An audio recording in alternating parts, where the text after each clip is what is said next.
അസ്സലാമലൈക്കും. നമ്മൾ പുതിയൊരു വീഡിയോയിലേക്ക് എല്ലാവർക്കും വെൽക്കം. അപ്പം ഇഞ്ച വീഡിയോ ആദ്യമായിട്ട് കാണുന്നുണ്ടെങ്കിൽ ഒന്ന് സബ്സ്ക്രൈബ് ചെയ്ത് സപ്പോർട്ട് ചെയ്യണേ. അപ്പോൾ ഇന്ന് നമ്മൾ ഉണ്ടാക്കാൻ പോകുന്നത് നല്ല ചോക്ലേറ്റ് കേക്കാണ്. അതും വെറും കേക്കല്ല, ഓവനും ബീറ്ററും ഇതൊന്നും യൂസ് ചെയ്യാണ്ട് വളരെ സിമ്പിളായിട്ട് ഉണ്ടാക്കിയെടുക്കാൻ പറ്റുന്ന കേക്കാണ്. അപ്പോൾ ഇതിൻ്റെ പ്രിപ്പറേഷൻ നോക്കാം. അപ്പോൾ ഇതിന് വേണ്ടിയിട്ട് ഒരു ബൗളിലേക്ക് 1 കപ്പ് കണ്ടൻസ്ഡ് മിൽക്ക് ആദ്യം ആഡ് ചെയ്ത് കൊടുക്കാം. ശേഷം അതിലേക്ക് ഒരു 3-4 tablespoon cocoa powder add ചെയ്ത് കൊടുക്കാം. ഇനി ഇത് നല്ലോണം ഒന്ന് മിക്സ് ചെയ്യണം. കൊക്കോ പൗഡർ അതിലേക്ക് മിക്സ് ആകുന്നത് വരെ നന്നായിട്ടൊന്ന് മിക്സ് ചെയ്തെടുക്കണം. അപ്പോൾ കൊക്കോ പൗഡർ ആഡ് ചെയ്യുന്നതിൻ്റെ മുന്നേ നന്നായിട്ട് ഒരു അരിപ്പ വെച്ചിട്ട് അരിച്ചെടുക്കണം. കാരണം കട്ടയായാൽ ഈ മിക്സ് ചെയ്യുന്ന സമയത്ത് നമ്മളൊരു പാടുവിടും. ആദ്യം ഇട്ട കൊക്കോ പൗഡർ ഒന്ന് മിക്സ് ആക്കിയതിന് ശേഷം ഒരു 2-3 ടേബിൾ സ്പൂൺ എക്സ്ട്രാ കുറച്ചുകൂടി ആഡ് ചെയ്ത് കൊടുത്തിട്ട് ഇത് ഈ ഒരു തിക്നെസ്സിൽ വേണം നമുക്ക് കിട്ടാൻ. ഇനി അഥവാ കൊക്കോ പൗഡറിൻ്റെ കട്ടകൾ ഉണ്ടെങ്കിൽ ഒന്ന് നന്നായിട്ടൊന്ന് ഉടച്ചിട്ട് നല്ല ആക്കിയിട്ട് എടുത്തതിന് ശേഷം നമുക്ക് അതിലേക്ക് ഒരു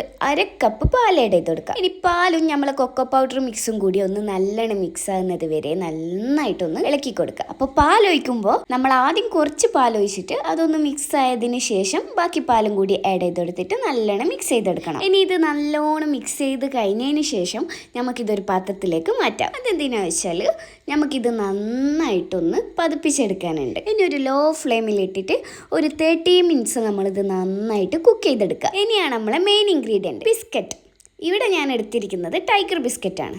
ഏത് ബിസ്ക്കറ്റ് ആയാലും കുഴപ്പമില്ല, എന്നാലും കൂടുതലായിട്ടും ടൈഗർ പാർലിജി ബിസ്ക്കറ്റ് എടുക്കാൻ നോക്കുക. ഇനി ബിസ്ക്കറ്റിൻ്റെ ഒരു 1/2 പോർഷൻ എടുത്തിട്ട് ഒരു ബൗളിലേക്ക് ഇടുക. ശേഷം നമുക്കത് കൈകൊണ്ട് നന്നായിട്ട് പൊടിച്ചെടുക്കണം. അപ്പോൾ ബിസ്ക്കറ്റ് പൊടിക്കേണ്ട രീതി എങ്ങനെയാണെന്ന് വെച്ചാൽ അധികം കൈ കൊണ്ട് പൊടിക്കാണ്ട് നമ്മൾ എന്താ പറയുക കഷ്ണങ്ങളാക്കിയിട്ട് മുറിച്ചിട്ടാൽ മതി. ഏകദേശം ഇതേപോലെ. അപ്പോൾ ബിസ്ക്കറ്റ് മുഴുവനായിട്ട് പൊടിച്ചെടുത്തതിന് ശേഷം നമ്മൾ നേരത്തെ ഉണ്ടാക്കി വെച്ച നമ്മളെ ചോക്ലേറ്റ് ഇല്ലേ, അത് കുറേശ്ശെ നമുക്ക് ആഡ് ചെയ്ത് കൊടുക്കണം. അപ്പോൾ ഞാനിവിടെ ആദ്യം കുറച്ച് ചോക്ലേറ്റ് ഒഴിച്ചിട്ട് ബിസ്ക്കറ്റ് നല്ലോണം ഒന്ന് മിക്സ് ചെയ്തെടുക്കുന്നുണ്ട്. ഇനി ബിസ്ക്കറ്റും ചോക്ലേറ്റും കൂടി നല്ലോണം മിക്സ് ആയതിന് ശേഷം കുറച്ചുകൂടി ബിസ്ക്കറ്റ് എടുത്തിട്ട് പൊടിച്ചിടുന്നുണ്ട്. ശേഷം കുറച്ചും കൂടി ചോക്ലേറ്റ് ഞാൻ അതിലേക്ക് ആഡ് ചെയ്ത് കൊടുക്കുന്നുണ്ട്. ഇനി അതും നന്നായിട്ടൊന്ന് മിക്സ് ആക്കി എടുക്കണം. അപ്പോൾ ഇതിൻ്റെ കൺസിസ്റ്റൻസി എങ്ങനെയാണെന്ന് വെച്ചാൽ അധികം ലൂസും അല്ല, എന്നാൽ ഓവറായിട്ട് ടൈറ്റും അല്ലാത്ത രീതിയിൽ വേണം ആയിരിക്കാൻ. ഏകദേശം ഇതേപോലെ. ഇനി മിക്സിംഗ് ഒക്കെ കഴിഞ്ഞ് അതൊരു സൈഡിലേക്ക് നമുക്ക് മാറ്റി വെക്കാം. ഇനി ഒരു പാത്രം എടുത്തിട്ട് ആ പാത്രത്തിലേക്ക് നമുക്കൊരു ഷീറ്റ് ബട്ടർ പേപ്പർ സെറ്റാക്കി കൊടുക്കാം. ശേഷം നമ്മൾ നേരത്തെ മിക്സ് ചെയ്ത് വെച്ച നമ്മൾ ബിസ്ക്കറ്റും ചോക്ലേറ്റും കൂടിയുള്ള മിക്സ് എടുത്തിട്ട് കുറേശ്ശെ അതിലേക്ക് ഇട്ട് കൊടുക്കുക. അപ്പോൾ ആദ്യം ഞാനിവിടെ കുറച്ച് മിക്സ് എടുത്തിട്ട് നല്ലോണം ഒന്ന് സ്പ്രെഡ് ചെയ്ത് നല്ല റൗണ്ട് ഷേപ്പിലാക്കി എടുത്തതിന് ശേഷം ബാക്കി വരുന്ന മിക്സും കൂടി അതിലേക്ക് ഇട്ട് കൊടുത്തിട്ട് ലെയറായിട്ട് ഫുള്ളായിട്ട് സെറ്റ് ചെയ്തെടുക്കുന്നുണ്ട്. അപ്പം ഞാനിവിടെ ഒരു 3 പ്രാവശ്യമാണ് ഇങ്ങനെ ചെയ്തത്. ആദ്യം കുറച്ച് മിക്സ് എടുത്തിട്ട് അതൊന്ന് സ്പ്രെഡ് ചെയ്തതിന് ശേഷം വീണ്ടും ഒരു മിക്സ് എടുത്ത് പിന്നെ അത് സ്പ്രെഡ് ചെയ്തതിന് ശേഷം വീണ്ടും കുറച്ച് മിക്സ് എടുത്തിട്ട് സ്പ്രെഡ് ചെയ്ത് കൊടുക്കുന്നത്. ഇനി ഇത് നന്നായിട്ടൊന്ന് സ്പ്രെഡാക്കി എടുത്തതിന് ശേഷം നമുക്കിത് ഫ്രിഡ്ജിൽ വെച്ചിട്ട് ഒരു 1/2 മണിക്കൂറിന് ശേഷം നമുക്കിത് എടുക്കാൻ പാടുള്ളൂ. അപ്പം നമ്മളിവിടെ സെറ്റാക്കി കഴിഞ്ഞു. ഇനി നമുക്കിത് ഫ്രീസറിൽ വെക്കാം.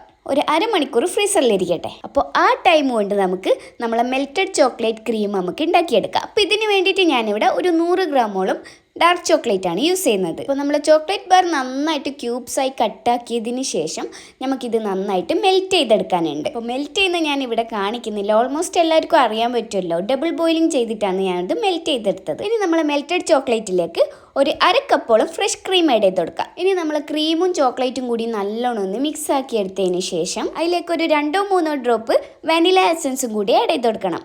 വീണ്ടും നന്നായിട്ട് മിക്സ് ആക്കി എടുത്തതിന് ശേഷം അതൊരു സൈഡിലേക്ക് മാറ്റി വെക്കാം. ഇനി നമ്മൾ 1/2 മണിക്കൂർ ഫ്രീസറിൽ റെസ്റ്റ് ചെയ്യാൻ വെച്ച നമ്മളെ ചോക്ലേറ്റ് കേക്ക് എടുത്തിട്ട് ബട്ടർ പേപ്പറൊക്കെ റിമൂവ് ആക്കി നല്ല സെറ്റായി വന്ന നമ്മളെ ചോക്ലേറ്റ് കേക്ക് ഒരു ബട്ടർ പേപ്പറിലേക്ക് തന്നെ വീണ്ടും വെച്ചെടുക്കാം. ഇനി നമ്മൾ നേരത്തെ ഉണ്ടാക്കി വെച്ച നമ്മളെ ചോക്ലേറ്റ് ക്രീം എടുത്തിട്ട് ഇതിൻ്റെ മേലേക്ക് നന്നായിട്ട് സ്പ്രെഡ് ചെയ്ത് കൊടുക്കണം. മുഴുവനായിട്ട് കേക്കിൻ്റെ മേലെ നന്നായിട്ട് ഒഴിച്ചു കൊടുക്കുക. അപ്പം നമ്മളെ കേക്കിൻ്റെ ഓൾമോസ്റ്റ് പരിപാടി ഇവിടെ കഴിഞ്ഞു. ഇനി അലങ്കാരത്തിനും പിന്നെ ഒരു മുഞ്ചിനും വേണ്ടിയിട്ട് നമുക്ക് കുറച്ച് കൊക്കോ പൗഡർ അതിൻ്റെ മേലെ സ്പ്രെഡ് ചെയ്ത് കൊടുക്കാം. അപ്പം നമ്മളെ യമ്മി ആയിട്ടുള്ള ചോക്ലേറ്റ് ബിസ്ക്കറ്റ് കേക്ക് ഇവിടെ സെറ്റായി. അപ്പം ഈ വീഡിയോ ഇഷ്ടപ്പെട്ട ലൈക്ക് ചെയ്യുക, ഷെയർ ചെയ്യുക, സബ്സ്ക്രൈബ് ചെയ്യുക. അപ്പോൾ പുതിയൊരു റെസിപ്പി തപ്പിപ്പിടിച്ച് പുതിയൊരു വീഡിയോ ആയിട്ട് നാളെ കാണാം. അപ്പോൾ പിന്നെ മാസലാമ, bye bye from Koya's recipe.